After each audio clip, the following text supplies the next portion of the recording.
1940 টাকার সিলিন্ডার বলে বটে, তবে 2200 টাকার নিচে কোথাও সিলিন্ডার পাওয়া যায় না। ঢাকা শহরে 1-2 ঘন্টা লোডশেডিং থাকে, কিন্তু গ্রামে সেটা 14 ঘন্টা পর্যন্ত গড়ায়। আমি এখন মাননীয় সংসদ সদস্য রুমিন ফারহানা ব্রাহ্মণবাড়িয়া 2-কে তার সিদ্ধান্ত উপস্থাপনের পক্ষে বক্তব্য রাখার জন্য আহ্বান জানাচ্ছি। সময় 3 মিনিট। মাননীয় স্পিকার, আপনাকে ধন্যবাদ।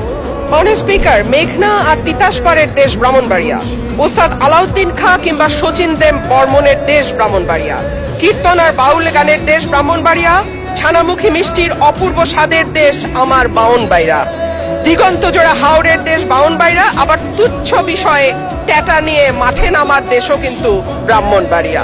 মাননীয় স্পিকার, বাংলাদেশের শিল্প সাহিত্য সংস্কৃতির রাজধানী বলা হয় ব্রাহ্মণবাড়িয়াকে।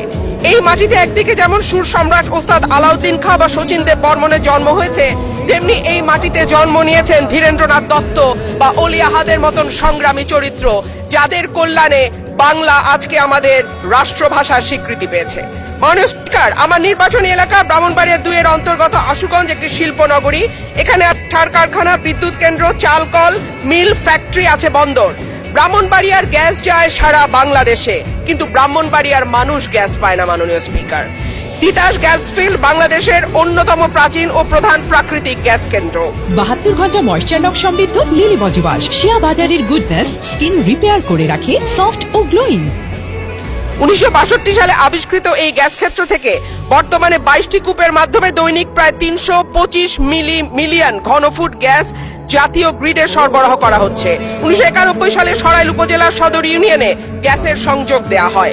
শুরুর দিকে গ্রাহক ছিল 1000, বর্তমানে কাগজে কলমে 5000, কিন্তু অবৈধ সংযোগ যদি আমরা এর সঙ্গে যুক্ত করি তাহলে প্রায় 8 থেকে 9000। কিন্তু প্রত্যেকজন গ্রাহকই আছেন চরম গ্যাসের সংকটে। সরাইল সদরে 1.5 কিলোমিটার এলাকায় 6 ইঞ্চি এবং 1 কিলোমিটার এলাকায় 4 ইঞ্চি ব্যাসের পাইপ দিয়ে গ্যাস সঞ্চালন লাইন টানা হয়েছে। এরপরে পাড়ায় পাড়ায় 2 ইঞ্চি ব্যাসের পাইপ বসানো হয়েছে। কিন্তু সমস্যা হলো সকাল 7টা থেকে দুপুর 2টা পর্যন্ত গ্যাসের কোনো চাপ থাকে না, চুলা মিটমিট করে জ্বলে। এরপর মন চাইলে গ্যাস আসে 1 ঘন্টার জন্য, তারপরে আবার রাত পর্যন্ত গ্যাসের কোনো খবর নাই। দেশে গ্যাসের সংকট আছে, তার উপরে শীতকালে গ্যাসের চাহিদা আরো বাড়ে। অন্যদিকে আছে অবৈধ সংযোগ। Bakhrabad gas transmission and distribution system limited Brahmanbaria কার্যালয় থেকে জানানো হয়েছে, লোকবলের অভাব সহ নানা সংকটে তাদের তদারক করা পুরোপুরি সম্ভব হচ্ছে না। মাননীয় স্পিকার, 2016 সালে বাসাবাড়িতে গ্যাসের সংযোগ দেওয়া বন্ধ হলেও এখনো কিন্তু অসাধু কর্মকর্তাদের সাহায্যে বেশ কিছু মানুষ বাড়িতে অবৈধ গ্যাসের সংযোগ নিয়ে রেখেছে। সরকার রাজস্ব বঞ্চিত হচ্ছে এবং যাদের বাড়িতে সত্যিকারের লাইন আছে তারাও গ্যাস পাচ্ছে না। শেষমেশ মাটির চুলা, এলপিজি সিলিন্ডার আর বৈদ্যুতিক চুলা ভরসা।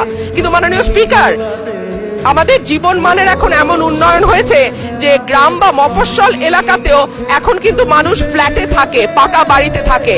উঠান এখন অনেকটাই বিলাসিতা। সুতরাং মাটির চুলায় রান্না করা বাস্তবতা বিবর্তিত। মাননীয় স্পিকার, আমাকে 2টা মিনিট সময় বাড়িয়ে দেবেন। মাটির চুলায় রান্না করা, মাননীয় সদস্য 1 মিনিট আপনাকে দিলাম। অন্যদিকে যদি আমরা এলপিজির দিকে তাকাই মাননীয় স্পিকার, 1940 টাকার সিলিন্ডার বলে বটে, তবে 2200 টাকার নিচে কোথাও সিলিন্ডার পাওয়া যায় না।